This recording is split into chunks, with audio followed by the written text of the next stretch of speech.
Hey everyone, good evening and welcome to today's program. My name is Tunde Disu and this is Become a Better Man.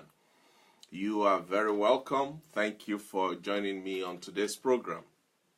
It's going to be another wonderful time as we look into another aspect of adding values to our lives and making us become better at who we are, and what we do, so that we can be of benefit to not just ourselves, to our families, to the community, and the world at large. So today we are continuing the topic that we started looking at last week. Remember, last week we started this journey of looking at what are some of the things that we do to sabotage our own efforts. What are some of the ways by which we handicap ourselves, by which we become our own worst enemies, by which we derail the path that we're walking on and towards becoming everything that we were meant to be. And some of these things we do them without even knowing, without even thinking about it. And even when people point them out, we have reasons, we excuse them away, we argue them, we challenge them, we fight with them, all in the name of defending our little corner. I want to welcome Femi Adelegon. Thank you so much, sir, for being part of this program today. I appreciate you. Thank you for your time. So last week we looked at the first aspect, or the first example of how we sabotage ourselves. We looked at the first example of how we derail and sometimes become our own obstacle towards achieving our purpose. And so we looked at comparing ourselves with others, and we did a great job at breaking that down and explaining what it means when you start to compare yourself with others and how that becomes a yoke or a burden that ties you down and holds you back from becoming your true original, because you're not running your own race, as it were. You are looking at other people's timetable to determine what you do, how you do, where you do, and when you do. And even when you succeed at all of that, you end up not being yourself because you weren't running your race. So that was what we looked at last week. This week we're looking at another aspect of how we handicap ourselves, how we become our own quote and unquote worst enemy, as it were, how we derail and sabotage our own effort, sometimes unknowingly. Today we're looking at the issue of risk-taking. We're looking at risk-taking. What does it mean to take risk? Why do we need to take risk? How do you go about taking risk? And how does that become an issue or a stumbling block in your path, in my path, in our attempt, and in our efforts to become all that we are destined to be?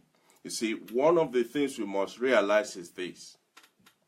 Every one of us are here on this planet for a specific purpose, and only you can fulfill that purpose.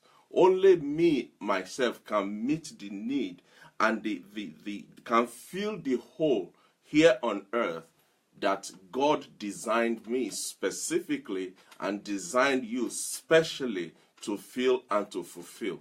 So if the essence of life and the journey of life is to find that purpose and to fulfill that purpose, I think it is worth recognizing, but more than that, appreciating the fact that there are certain things that you and I could be doing. There are certain things that you and I are doing. There are certain ways we're living our lives and conducting ourselves that are actually handicapping us or sabotaging our efforts in becoming all that God had in mind and in fulfilling the purpose for which He sent us to this planet. So last week, like I said, we looked at the issue of comparing yourself with another. On today's program, we're looking at the issue of risk-taking. Now, I want to ask you a question. And I want you to answer it, not to answer me, but to answer yourself. And the question is, are you comfortable? Are you comfortable right now, at this very minute, this very second, right at this very instant? Are you comfortable? Are you comfortable? Are you fulfilled? Do you think you are maximized? Do you think you have achieved all? Do you think you have come to the fullness of who you are supposed to be? Are you comfortable? And in a way of helping us, because when I say, are you comfortable, the first thing people will start thinking is, well, have I got enough money? What about my children? What about my spouse? What about my career, my business? All those are parts of it. But before we run our minds too wide, let me bring it back and help us to concentrate on this word, comfortable. The word comfortable. You see, comfortable simply means producing or having or being in a relaxing feeling. When we talk about comfortability, we're talking about producing or having or being in a relaxing mood, feeling of physical ease, especially because of shape, because of material, and ultimately because of the environment in which you are. So when I ask the question, are you comfortable? The question I'm asking is, are you producing? Are you having? Are you being in an environment, in a state of self that is very relaxing? You feel at ease physically, especially with the shape, the materials, and the environment in which you are. Are you comfortable? You see, comfortability can be a function of shape. For instance, you've heard, and you probably have said it, a round peg in a round hole, or a round peg in a square hole. Until you find your connection, until you are knitted, until you slot into where you are supposed to be, the shape, that whatever shape you try to fit yourself into, will make you uncomfortable. Remember, I said earlier on that there is a hole that is existing on this planet that only you can feel and occupy. That hole, I don't care how people try to shape it, how they try to bend you, how to try to twist you, until you find that hole and you slot in, you'll be uncomfortable. You will be uncomfortable. For instance, you can, in a relationship, there are some people, you just meet them and the two of you just hit it up and it's like you've known each other forever. And some people, you live with them, you work with them, you do everything with them, but every time you are rubbing off on each other, you're rubbing off opposite the grains with each other. The shape is not comfortable. Comfortability can also be as a result of material. It can be as a result of, for instance, there are some shirts that you wear. And when you wear those shirts, that particular shirt or that skirt or that blouse or that hat or whatever it is, there is a synergy, there is a sync that just happens. You just feel a few inches taller. Your level of confidence just kind of go up. Your ability to project yourself and present yourself, it kind of just increase a little bit, because that material, it could be the fabric, for instance. It could be the way the shirt is cut, the way the blouse is sewn, or the shoe is made. Whatever it is, there is a comfortability that you enjoy because of the materials that you have and that are with you. And for instance, you've heard people say, don't give the job of men to boys. It is the material. It is being in having something on you and about you and around you that just makes you relax, comfortable, give you an air of confidence, and just lift you up a little bit. Comfortability can also be a function of environment. In fact, the environmental factor of comfortability is a major one. You see, every human being grows and develops and are nurtured in an environment of praise, of support, of encouragement, of discipline, of love, of pampering. Every one of us want to be in that environment. But if you are in an environment that is completely opposite, you can grow, but you won't develop. Because there's a difference between growing and developing. Growing is a natural phenomenon. If you keep feeding them, I say this to people. Say, oh, your children have grown. I say, well, you see, if you keep feeding them, they'll keep growing. Growth is a natural phenomenon that will happen. But development is a conscious effort. It's something that you put on yourself. It's something that you take on board. It's a discipline that you cultivate for you to develop as a person. The unfortunate thing is that with environment, it is easy for people to adapt, to make the environment that is not comfortable, to adapt to its comfortability. Let me give you an example. There's a story of the frog. You know how the frog is. If you want to kill a frog, don't whack it in the head with a stick. Don't shoot it with a gun. Don't put a frog in a pot. Put the pot on fire and give it a slow heat. The unfortunate thing with the frog is when the frog is in the cold water, it adjusts itself. It adjusts its body and its senses to the environment of that cold water.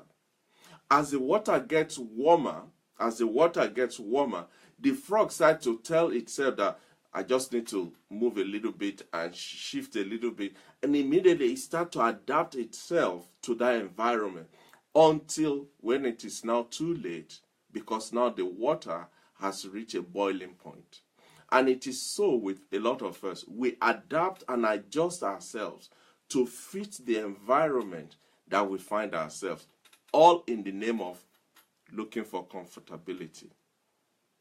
But you see, the thing with comfortability is, after you've achieved what you call or term or define as comfortable, after you've created your own paradigm of comfortability, it is easy to settle down in that routine, in that environment, in that self-made comfortable position or feeling or ease.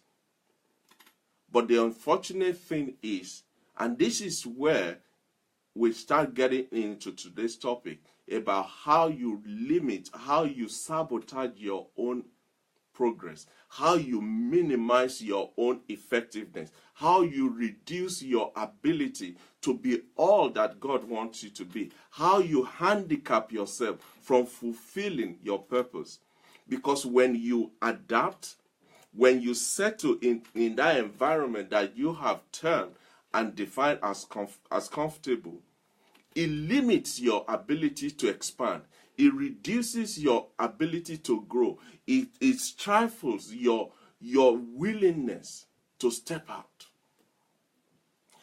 Ladies and gentlemen, most successful people, most of the people we call successful, most of the people that we look up to, we aspire, we want to be like, we envy and we enjoy and we want to associate ourselves with, most of the people that we term successful, they are people that refuse to be comfortable. They are people that are constantly, all the time, pushing the limits, expanding their boundaries, refusing to settle for less and demanding for more. I remember years and years ago when I was in back in Nigeria, I was living in the old Bendel state, and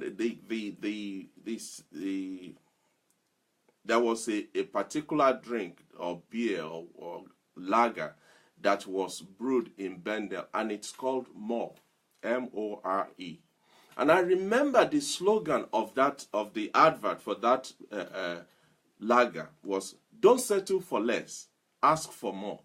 And that slogan just had stayed with me ever since then. And every time and every now and again, I say that to myself: don't settle for less, ask for more. Don't settle for less, ask for more. And that is one of the things that most of the successful people that we know and see in the world today, that is one of the things that guide their lives, one of the principles upon which they live their lives. They refuse to settle for comfortability. They refuse to let their guards down, as it were. They are constantly pushing the limits and expanding their boundaries. What am I saying? I'm trying to let you know that one of the ways by which we, all of us, we have handicapped ourselves, we have sabotaged our own potentials and stifled our own growth, is by looking for this zone called comfortable. Is by searching and longing and doing everything possible to be comfortable. But you see, comfortability is the greatest and the worst enemy of maximization. Let me give you another example. You know shrimp, well, when it's fried or whatever it is burnt.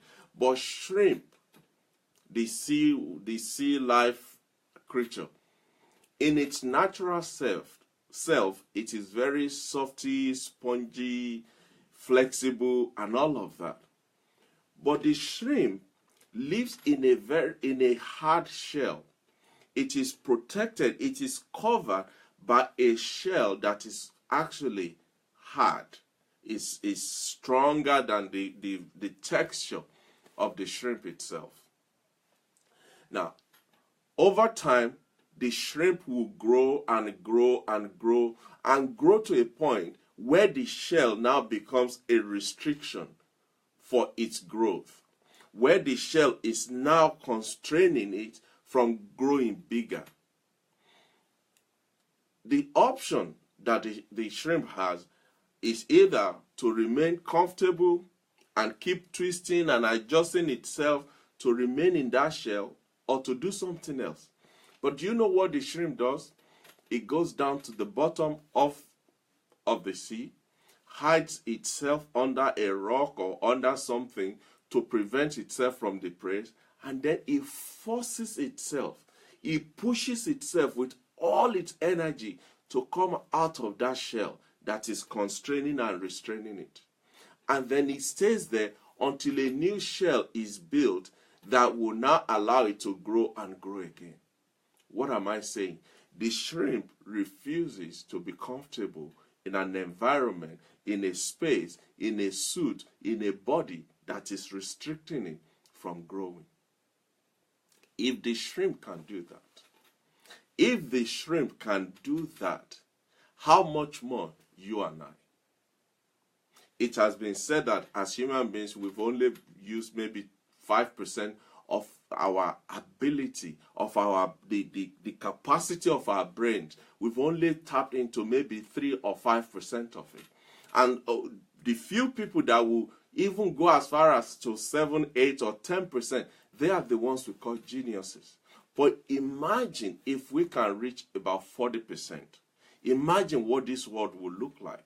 But one of the ways by which we limit ourselves is by searching for and settling for comfortability. One of the ways by which we settle for comfortability and refuse to grow and refuse to move forward is by remembering our past experiences, our past triumphant glories, our past achievements, what we have accumulated over the years, we like to remember the good old days, as we say, the good old days. As good as the old days were, behold, it's a new day.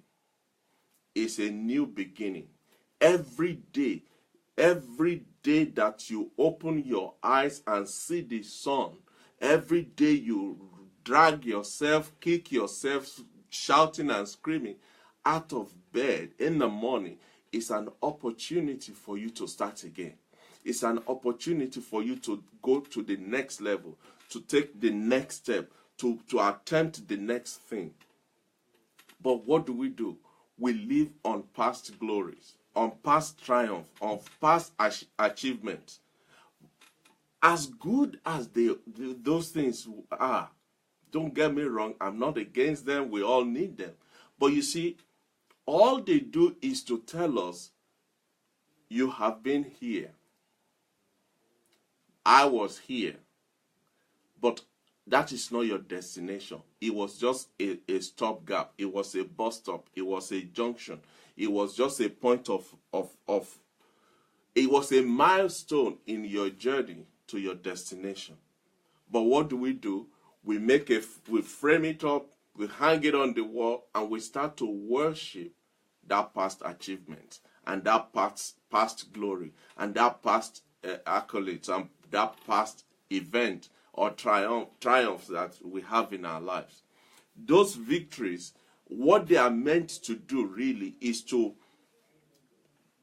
equip us, to give us confidence, to build confidence in us that we can do better.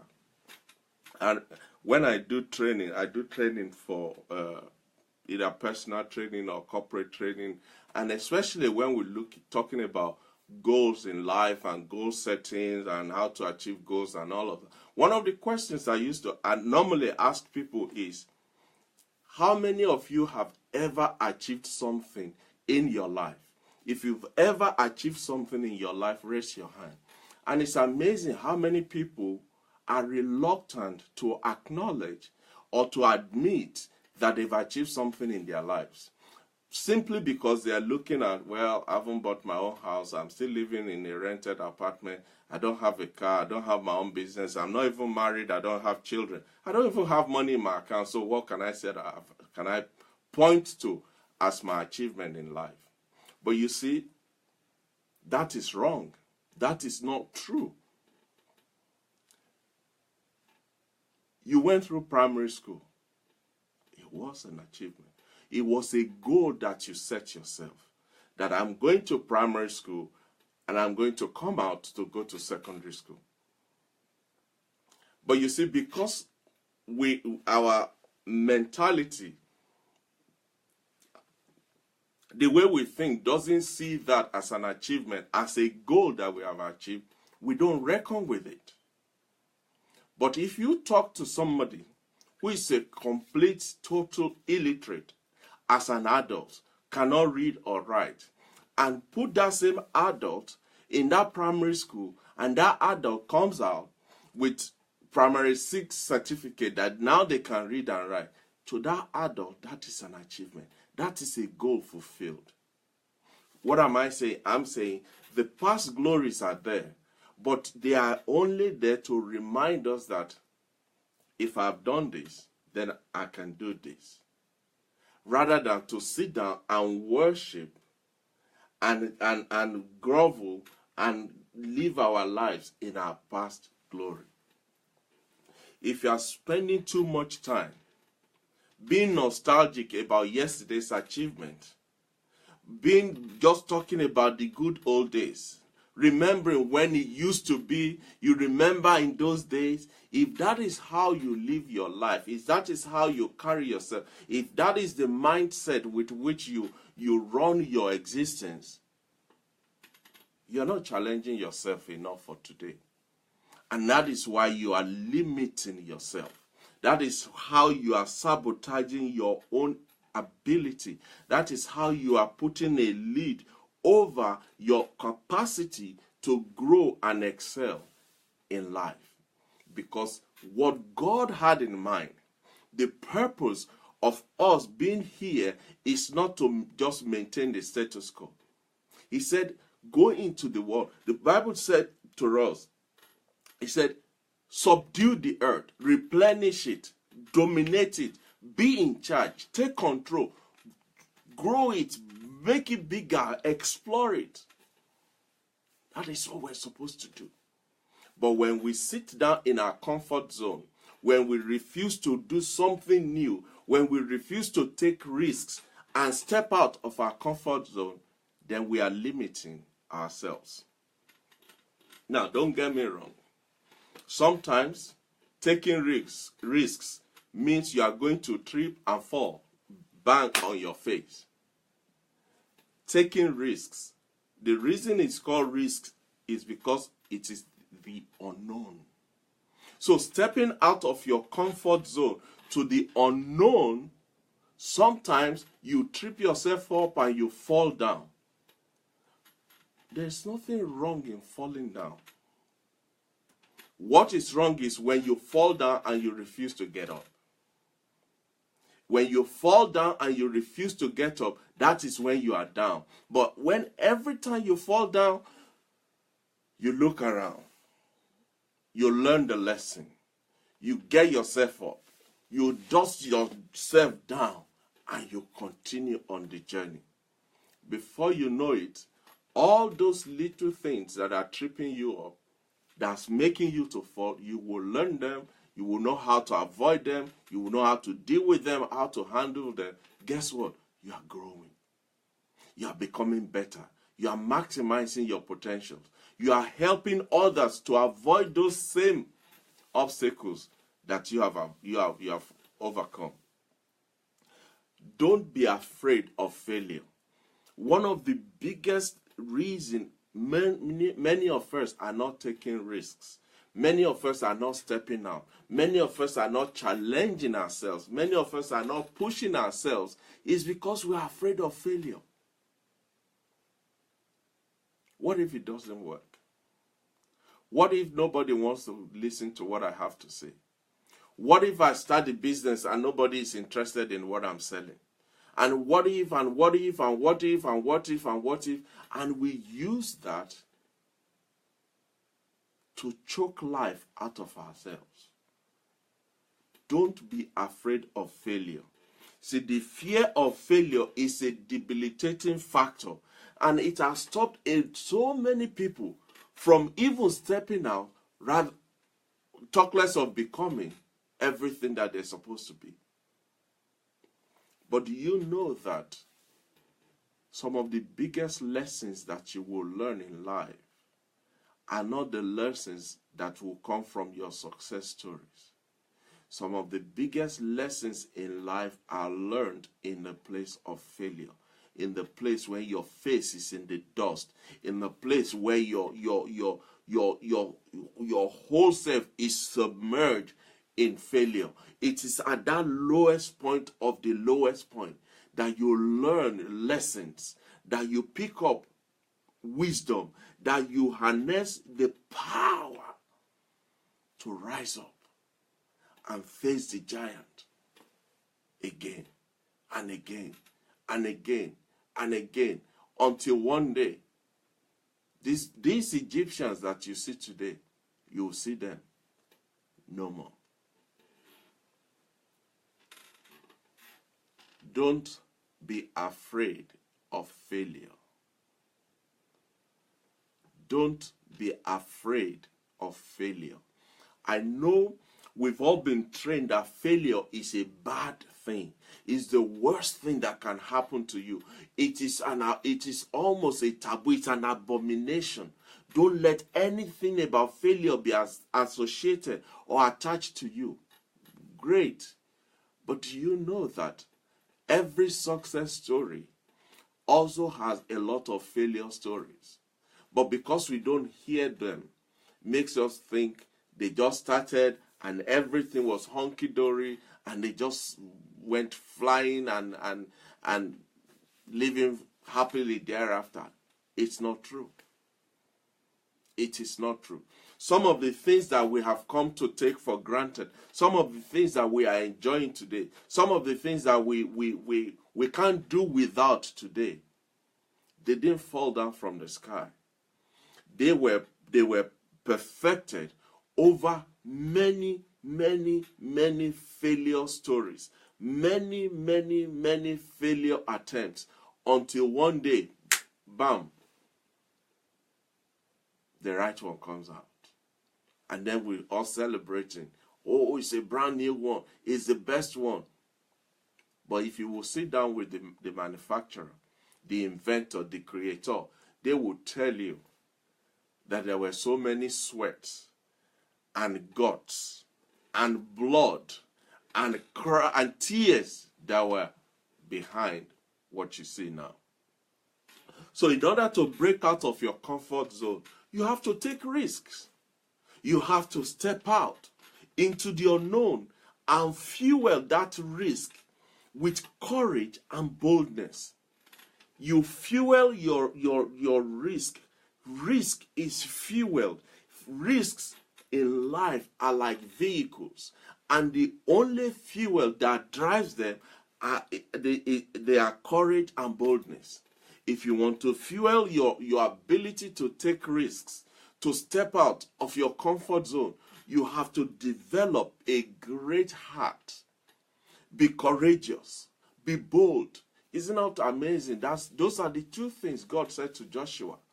Of all the things God can say to Joshua, he said, be bold and be courageous. Be bold and be courageous. When you see the stories of people that are making exploits in life, that are achieving great things in life, the two main ingredients in their lives are courage and boldness. Ladies and gentlemen, life in its entirety, life in its fullness is a risk. Life, the totality of life is a risk. Do you know why? Because there are no guarantees in life. There is no guarantee that the next minute you'll still be here. There is no guarantee that the next hour I will be talking to you. There is no guarantees in life. And that is why every second in life is a risk. And every second in life counts. Mark Zuckerberg, the CEO of Facebook, said this. He said, the biggest risk in life, the biggest risk is not taking any risk. The biggest risk is not taking any risk. He said, in a world that is changing really quickly, the only strategy that is guaranteed to fail is by not taking risks. In this world that we live in, that is constantly, permanently, on a speed faster than the speed of light and sound, the only thing that guarantees failure is by not taking risks.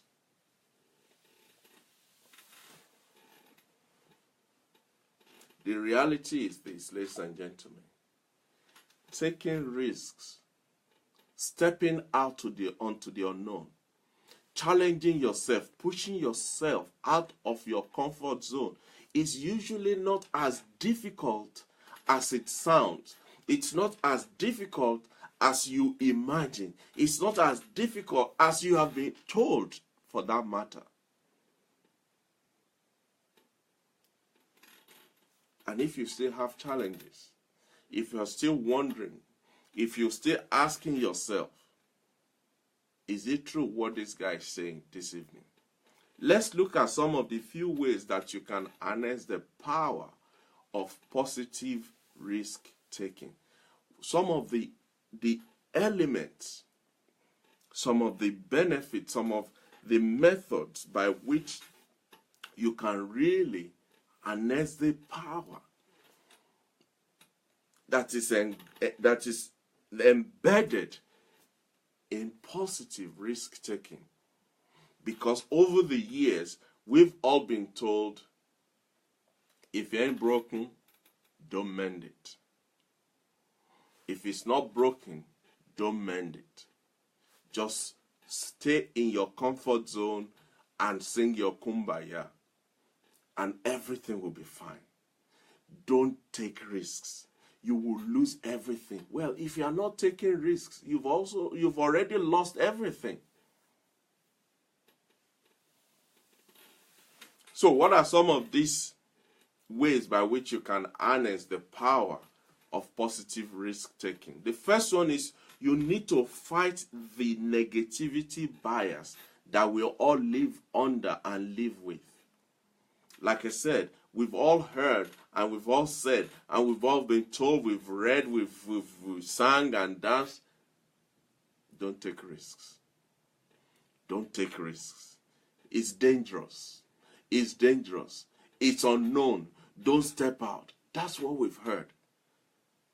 But in order for you to become all that you are meant to become a better you, become a better man and a better woman, you have to fight deliberately, consciously.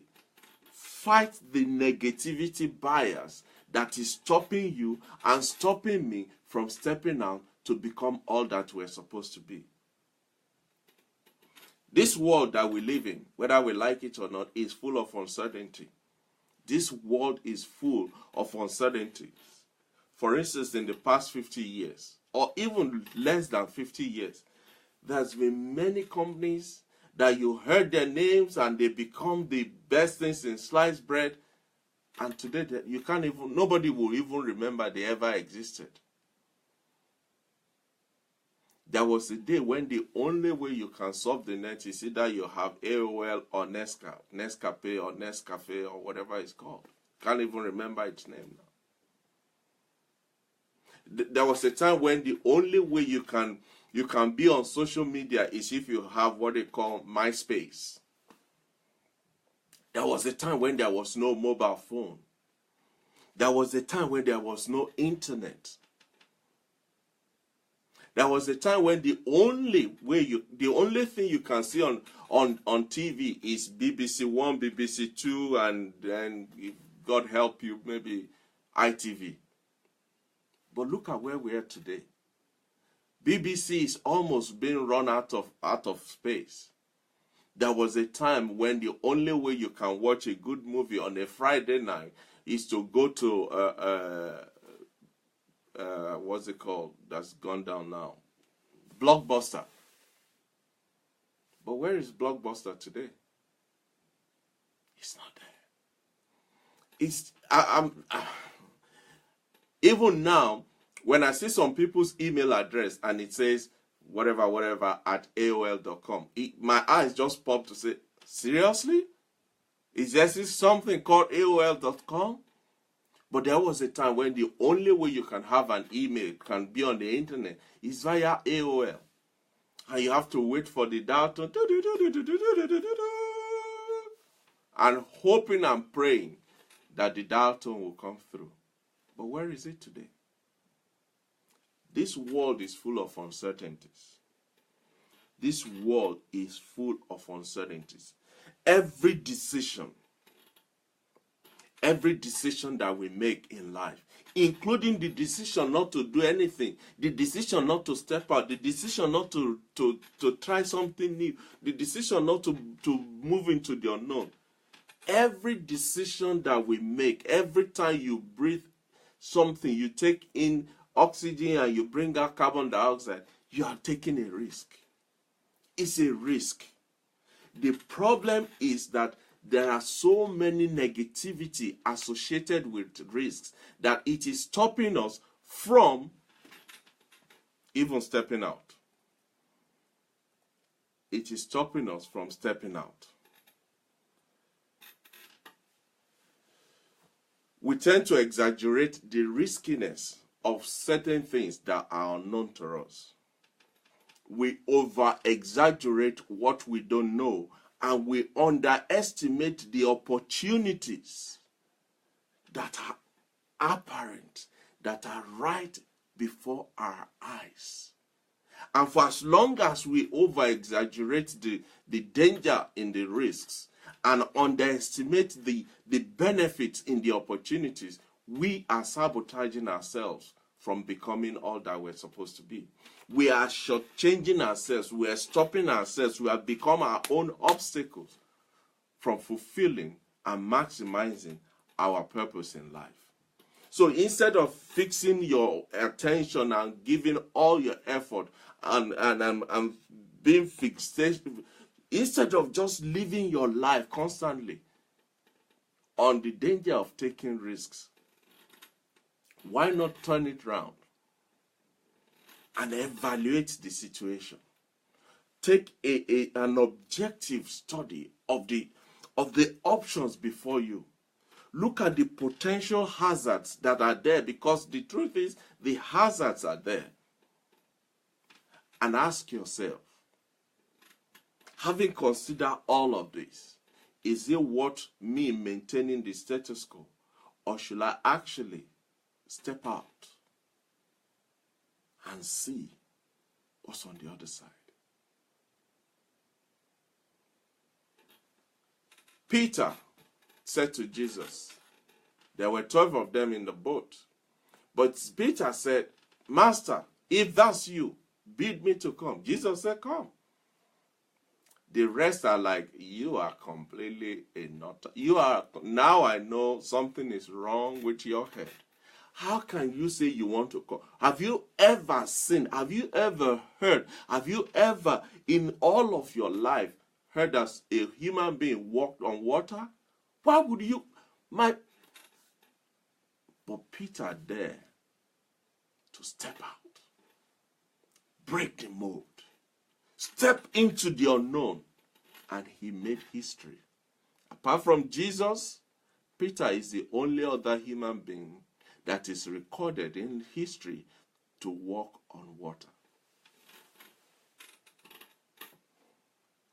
Risk is an unavoidable constant of life. It's a permanent feature in your life and in my life. So your focus should be on taking the right kind of risks rather than focusing on not taking risks because of the danger. Because when you concentrate and you focus on taking the right kind of risks, it will offer you the best of opportunities in life. When it comes to taking risks, let this be what will guide you. Ask yourself these 3 questions. When you are faced with the opportunity, the challenges, the avenue to step out or take a risk or do something, step into the unknown, ask yourself these 3 questions. Is this risk worth taking? Is it worth taking?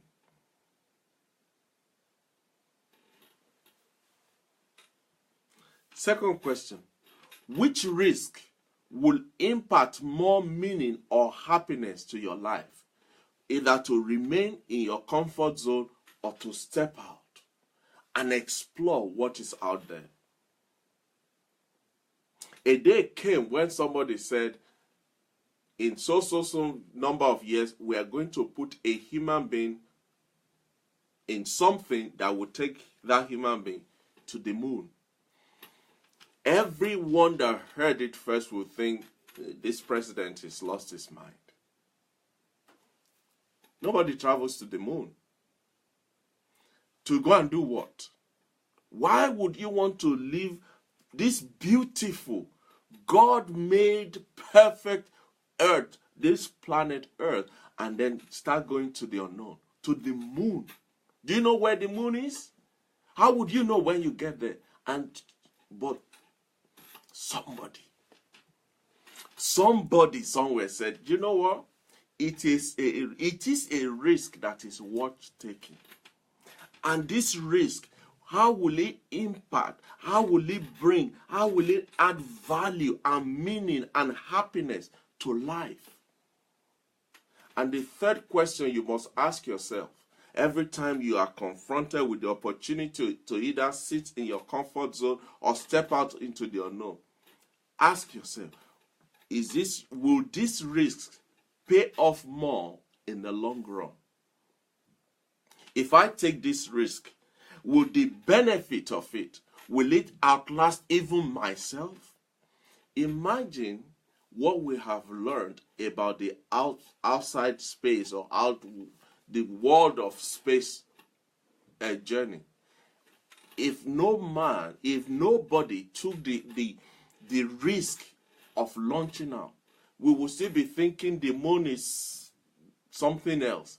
But look at the knowledge that we all have learned about the space world today. To the point that an individual now has built his own rocket and launch and come back. An individual. But it started with somebody bold and courageous enough to say, do you know what? Let's get out of this earth and see what else is out there.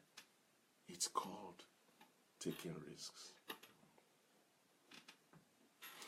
Another way by which you can harness this power of positive, rightful risk-taking is that you have to be intelligent with the risks that you take. You have to be intelligent with your risks. Don't just jump before you look. Don't just get up and get going. You see, one of the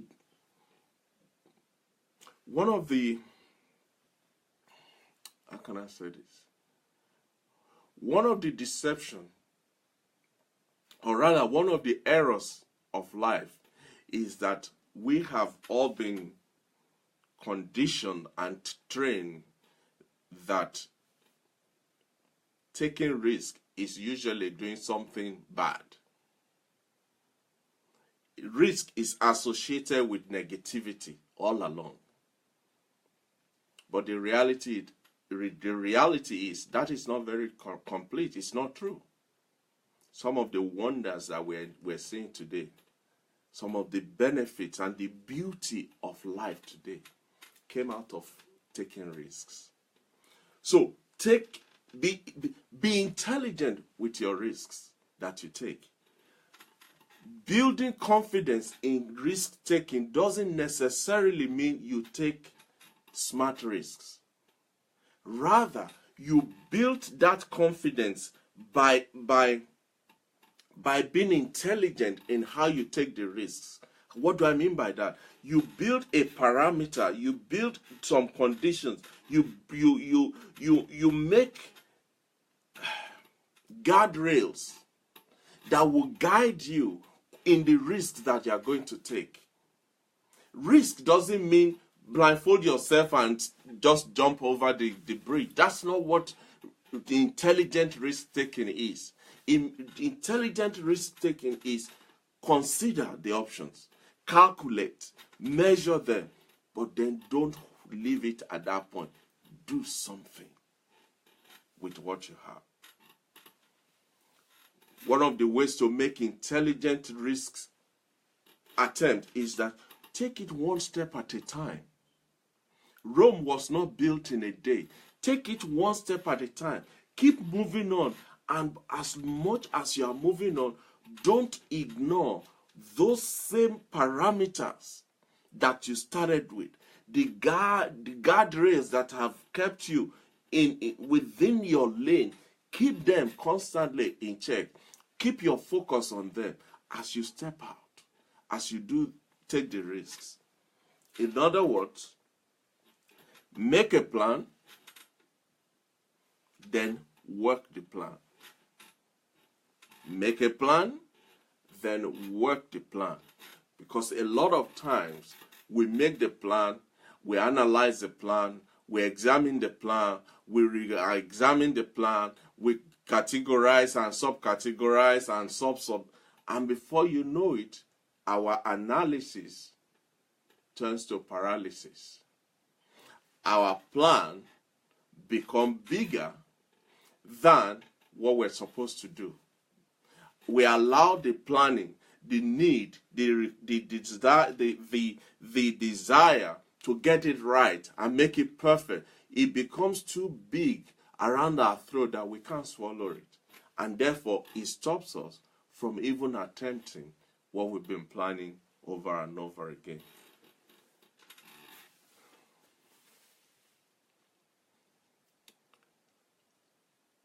Thirdly, the benefit of harnessing this power of positive risk-taking so that you don't limit yourself. You don't sabotage your own effort to become everything that you are destined to become. Is realize the fact that it's okay to fail.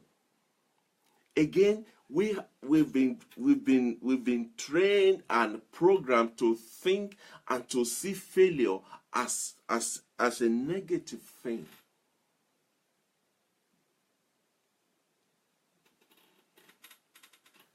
Expecting failure in some instances could actually be the best method for success. Expecting or recognizing, appreciating the fact that failure is a factor in life is perhaps in some instances the best method for success. Failure and success are just the opposite sides of the same dial, or the opposite side of the same coin. It's either you're failing or you're succeeding. Failure is an option. It is an option. But what it does is this. It forces you to come up with a plan on how to handle, not you manage how not to fail. No. It teaches you, it equips you, it forces you to come up with a plan of how to handle the failure when it comes. A lot of people who step out without this factor of understanding that failure is an option and preparing their minds to the fact that it is an equal option as far as this issue is concerned, the same chances you have to fail are the same chances you have at succeeding. And unless you have taken cognizance of that, you will not be able to plan on what to do should the outcome be that of failure. But being mentally prepared that failure is an option, it enables you to make positive risk-taking decisions. And those positive risk-taking decisions will help you to a large degree to avoid failure. Because the fear of the unexpected, which is the most crippling component of taking risks, is one of the things that limits and stops people from even taking risk at all. But if you have conditioned your heart to say, do you know what? This project, this adventure, this business, this life, this whatever it is that you are facing, have the same chances of failure and the same chances of succeeding. And therefore, because your ultimate goal, your ultimate aim and desire is to succeed, you are then forced to look for what can you do to either eliminate or reduce the chances of failure.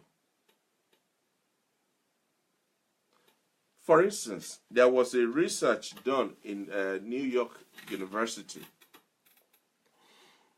They had a group of people together. They divided them into two, and they sent them out to go and do gambling, like go to the casino and do roulette and blackjack and dice and whatever. They sent them out to go and gamble.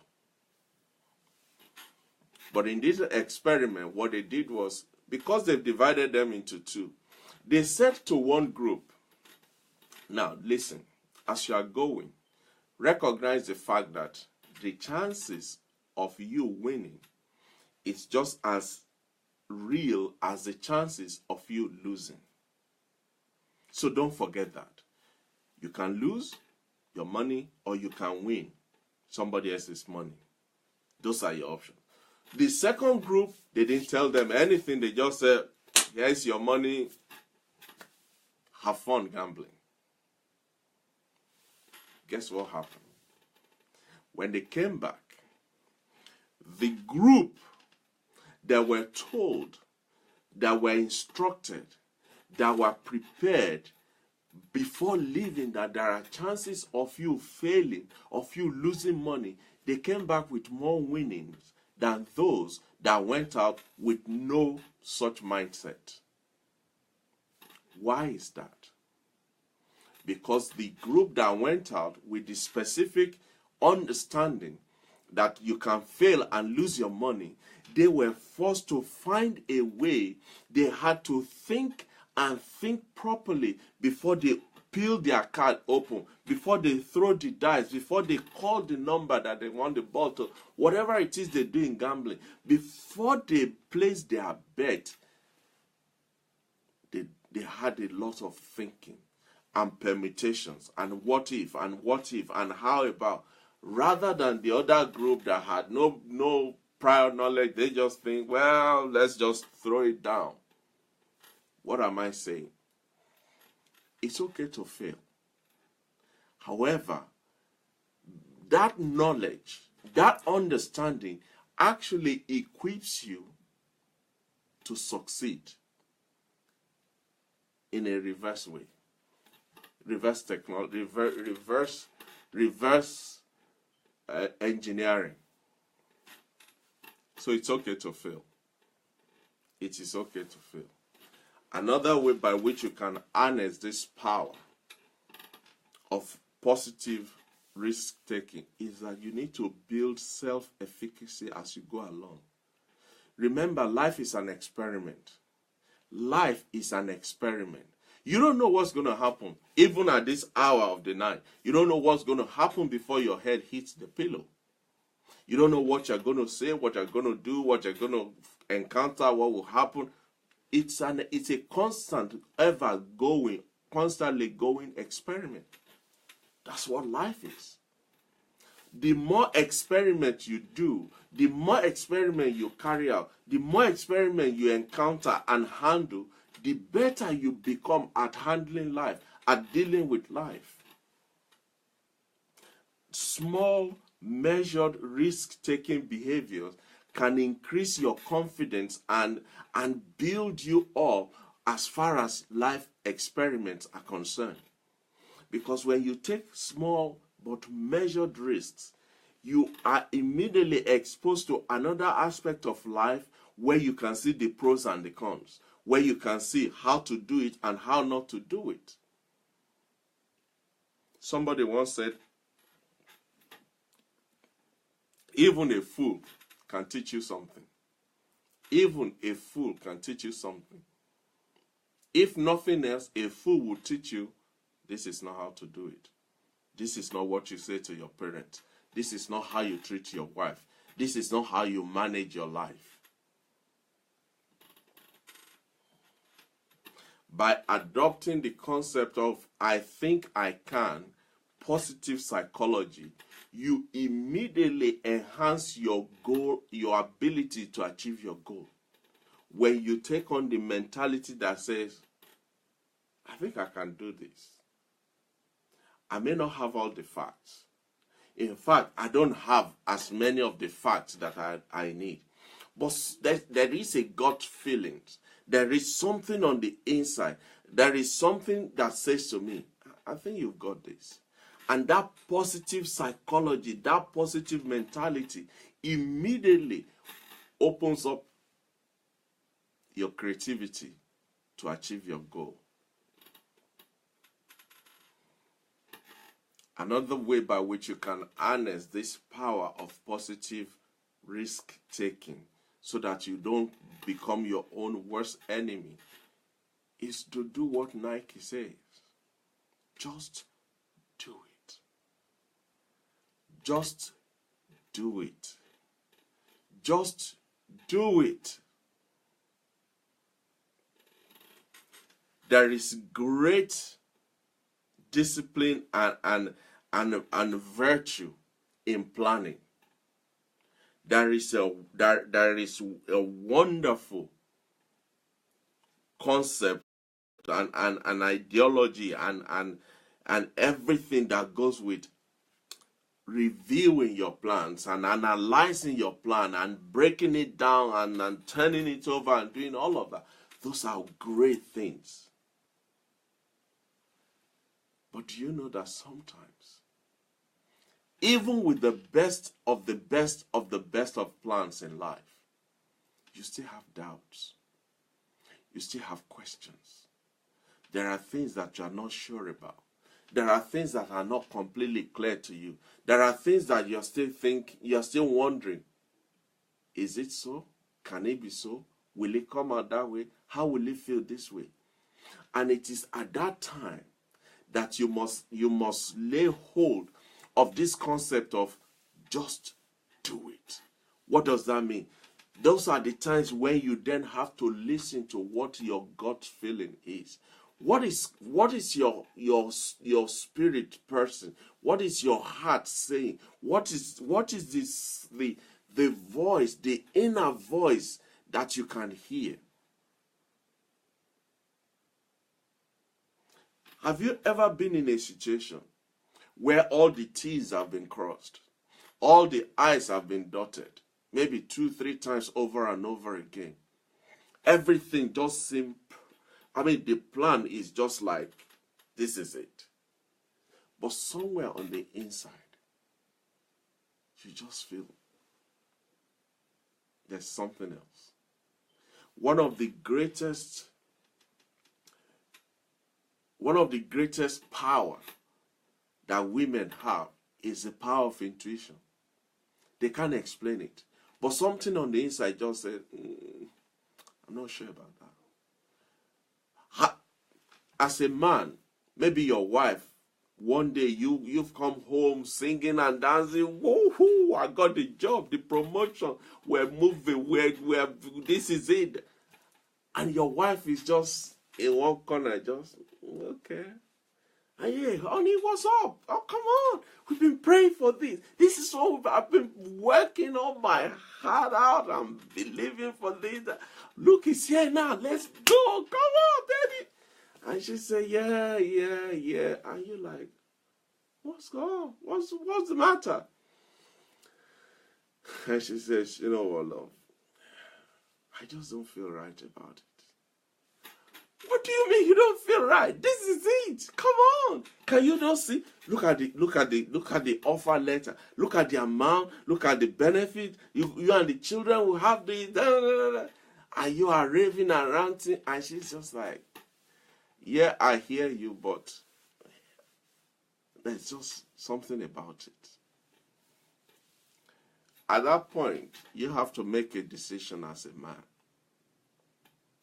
Are you going to rubbish what she's saying?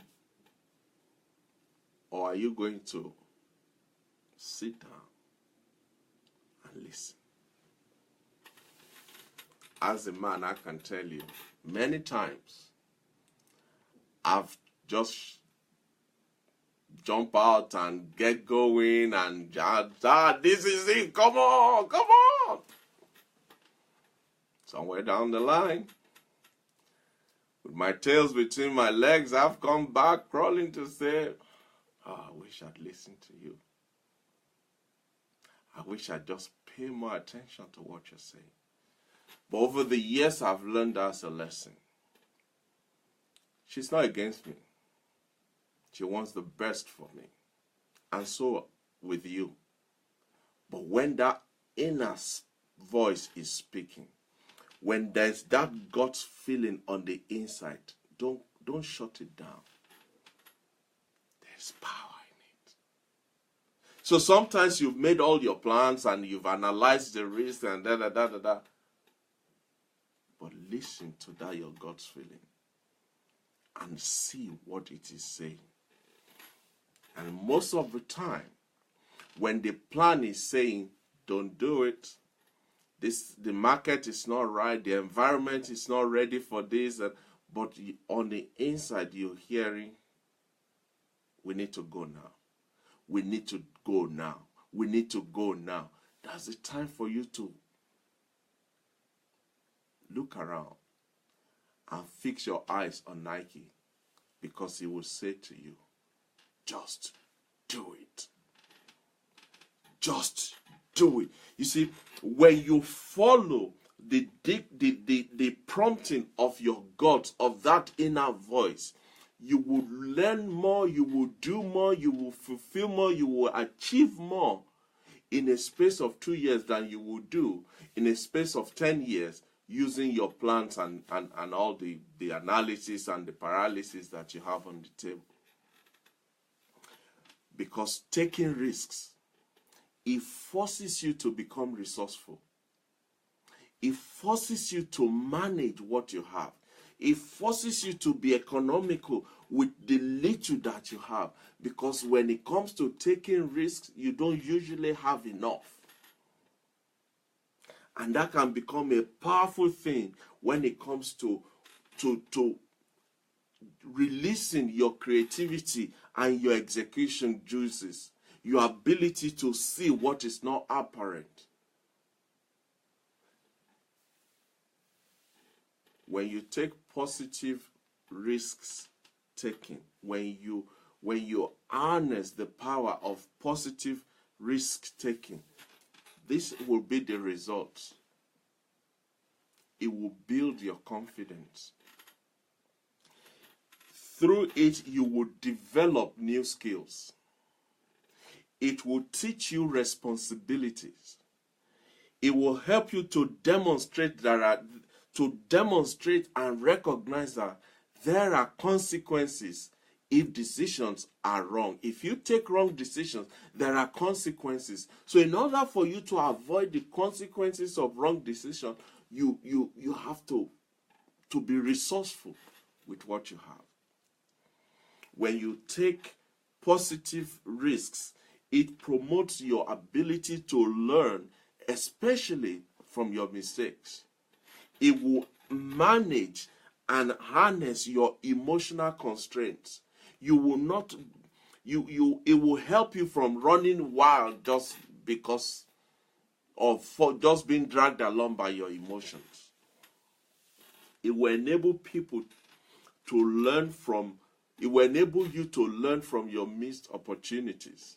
You see, in life, most of our regrets will not be about what we did wrong. Most of life regrets will be about the things, the opportunities that we missed. When you take positive risks, it will engender satisfaction when you are successful. When that risk play out to be successful, you'll be punching the air and jumping and screaming. I knew it. I knew it. Something on the inside just says to me, this is going to happen. I knew it. And that will build your self-esteem. Your ability to believe in yourself will grow and become bigger. And it will give you the power to make choices in other areas of your lives. And finally, you start to view risks as a good and positive experience in life. Ladies and gentlemen, there is virtue in planning. There is virtue in considering all options. There is great benefit in examining all the variables. But at the end of the day, it is only those who do. It is only those who step out, who breaks the mold and come out of the comfort zone and act on what they are planning and execute their processes and follow their gut feelings. It's only them that will have results. So in order to maximize your potentials, in order for you to become all that you are destined to be, in order for you to have a glimpse, maybe just a glimpse into what you can be, or what you can do, or what you can become, you have to step out of your comfort zone and make a positive and rational risks taking. Remember, you can never make an omelette without breaking an egg. Ladies and gentlemen, sorry, I've slightly run over time again. Oh dear. I hope something that is said tonight has resonated with you, and you have recognized the area in which you are sabotaging your own effort by sitting in your comfort zone and refusing to step out, by refusing to become, to even attempt to be what you know in your heart you can be and you can have. Stop stopping yourself. Stop limiting yourself. Stop being your own worst enemy. Step out. Step out and see there is so much out there waiting for you to be discovered. I appreciate you. I thank you for your time tonight. I hope this has helped you and added some values to you. And I hope that you will go and do what you have heard tonight. I appreciate your time. Thank you. I honor and appreciate you for hanging out there with me and being part of this program every week. I do not take your presence and your audience for granted. I appreciate it. Thank you. And don't forget, we have a destination. There is a purpose for us.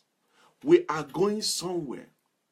We are on this journey of discovery is leading us to a destination happiness.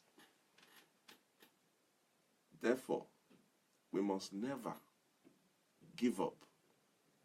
We must never stop stepping out. We must never stop taking the risk. Take the next step. We must never stop ourselves until we arrive at our destination, where all can see and say without a shadow of a doubt that truly these are better men and better women. I look forward to seeing you there. Until we meet again next week, as we look at another aspect of how to stop yourself from sabotaging yourself. This is Tunde Disu once again saying, God bless you. I love you with all of my heart. And I'll see you next week. Bye-bye.